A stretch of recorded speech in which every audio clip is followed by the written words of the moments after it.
Shalom saudara-saudara, selamat jumpa lagi di pagi hari ini. Hari Rabu tanggal 10 April tahun 2024. Kita akan masuk lagi dalam memikirkan firman Tuhan bersama sebagai satu renungan pagi bagi kita. Sebelumnya mari kita berdoa.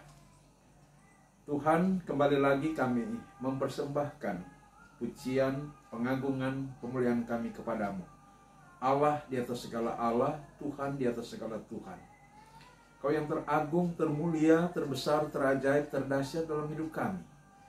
Kami sungguh merasakan kasih setia dan kelimpahan anugerah-Mu dalam perjalanan hidup kami di hari-hari yang Kau berikan kepada kami.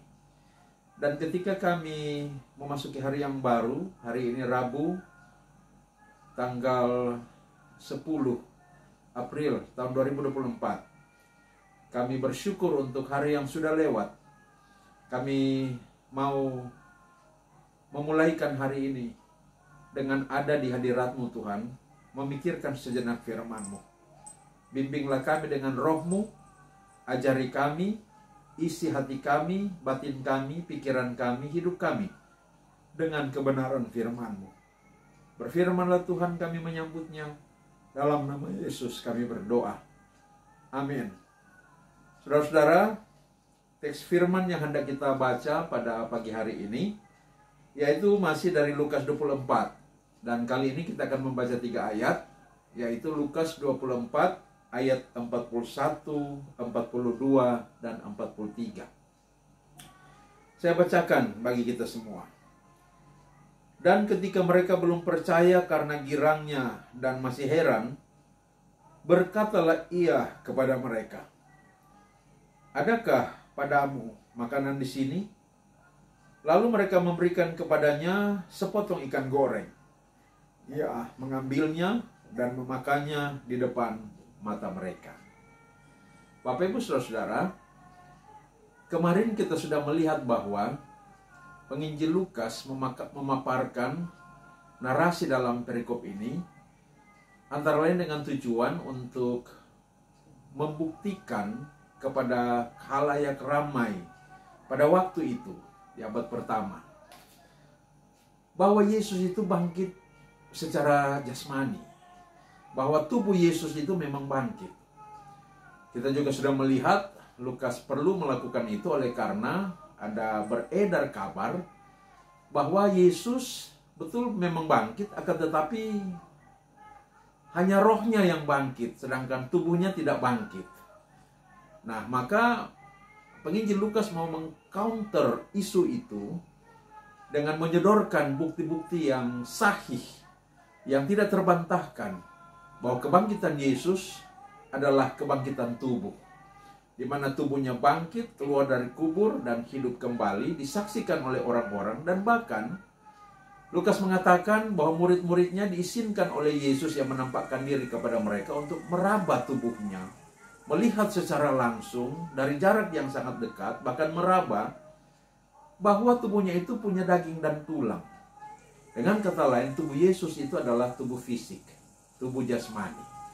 Kemarin kita sudah lihat bahwa kombinasi antara tubuh roh dan tubuh jasmani itulah tubuh kebangkitan Yesus, di mana itu tubuh itu adalah tubuh yang tidak terbatas lagi oleh ruang dan waktu, tubuh yang sempurna, dan kita akan memiliki tubuh seperti itu. Kita tidak akan bicara lagi soal itu, tetapi kita akan melihat selanjutnya tentang urgensi apa yang terdapat di balik dari berita bahwa Yesus yang bangkit itu adalah bangkit secara tubuh, bangkit secara jasmani. Paling tidak ada 3 urgensi. Yang pertama, saudara-saudara, Yesus bangkit secara tubuh menunjukkan bahwa Yesus sudah menang sepenuhnya atas dosa. Sekali lagi, Yesus menang sepenuhnya atas dosa. Mengapa? Dosa itu mengakibatkan manusia mengalami kebinasaan. Ya, kita tahu dengan istilah lain, upah dosa adalah maut. Jadi dosa mengakibatkan kematian pada manusia, baik kematian dari aspek rohani maupun kematian dari aspek jasmani.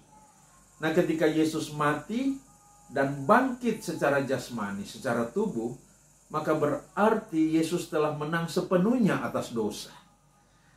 Ya, kalau Yesus hanya bangkit secara rohani dan tidak bangkit secara tubuh, berarti Yesus belum menang sepenuhnya atas dosa. Berarti manusia yang mati oleh karena dosa tidak akan mengalami kebangkitan tubuh. Dan betapa sialnya manusia yang tidak mengalami kebangkitan tubuh, sebab keselamatan itu berarti memiliki kehidupan di dalam tubuh jasmani yang menikmati sorga, tinggal di dalam sorga, tinggal di dalam kekekalan. Nah, jadi saudara-saudara, Lukas menunjukkan bahwa Yesus makan ikan goreng ini semakin mengkonfirmasi bahwa tubuh Yesus yang bangkit itu adalah betul-betul tubuh fisik. Nah, buktinya dia bisa diraba, ada daging, ada tulang, dan sekarang Lukas menambahkan lagi satu aspek konfirmasi, yaitu Yesus makan. Sebab kalau dia hanya makhluk roh, berarti dia tidak bisa makan. Tapi sekarang dia makan, maka menunjukkan Yesus bangkit secara tubuh. Dan kalau Yesus bangkit secara tubuh, itu berarti sekali lagi dosa-dosa manusia sudah dikalahkan sepenuhnya oleh Yesus. Dan karena itu seperti Yesus yang bangkit secara tubuh, kita manusia yang percaya kepadanya pun akan mengalami kebangkitan secara tubuh seperti dia. Dan dosa tidak lagi dapat membuat manusia ada dalam kebinasaan, baik secara rohani maupun secara jasmani. Urgensi yang kedua, Yesus bangkit secara tubuh.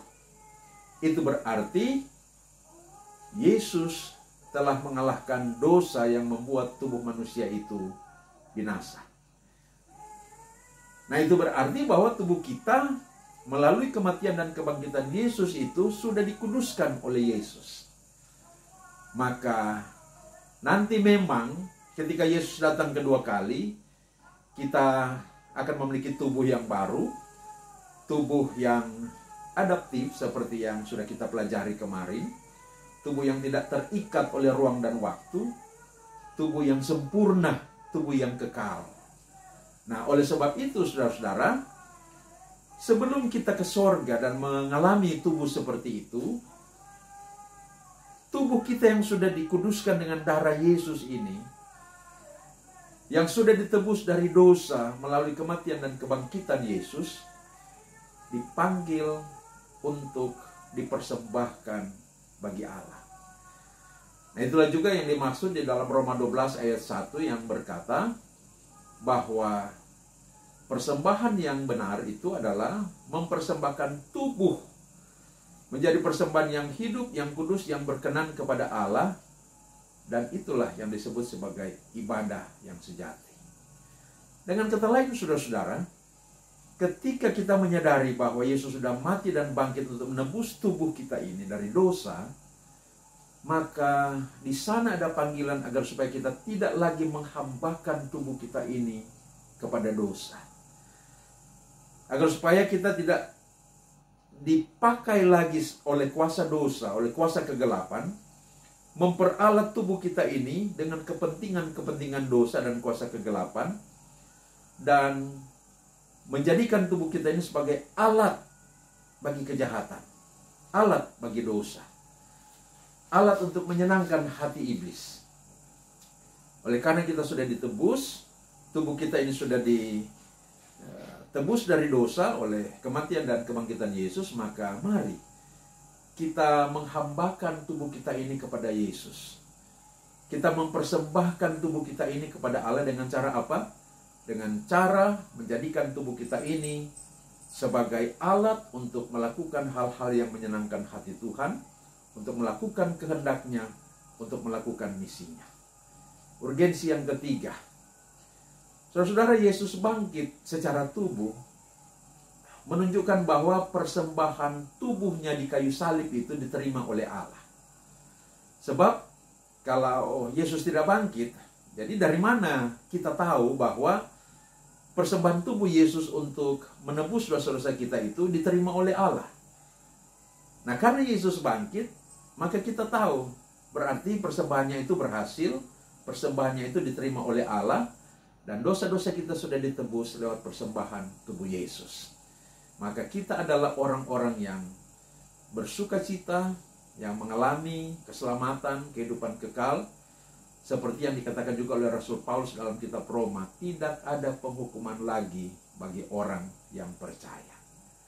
Jadi, saudara-saudara, benang merahnya ialah selagi kita hidup di dunia ini, mari kita mengabdikan hidup kita melalui tubuh kita ini untuk kemuliaan nama Tuhan, dengan mengerjakan hal-hal yang benar, dengan melakukan hal-hal yang kudus, yang menyenangkan dan memuliakan Tuhan. Terpujilah Kristus. Mari berdoa. Terima kasih untuk firman-Mu yang kembali mengajarkan kami tentang urgensi dari kebangkitan tubuh Yesus. Kiranya kami akan selalu mengingat, dan ingatan itu akan selalu mengarahkan kami agar supaya mempersembahkan tubuh kami yang sudah dikuduskan dengan darah Yesus ini bagi kemuliaan-Mu Tuhan.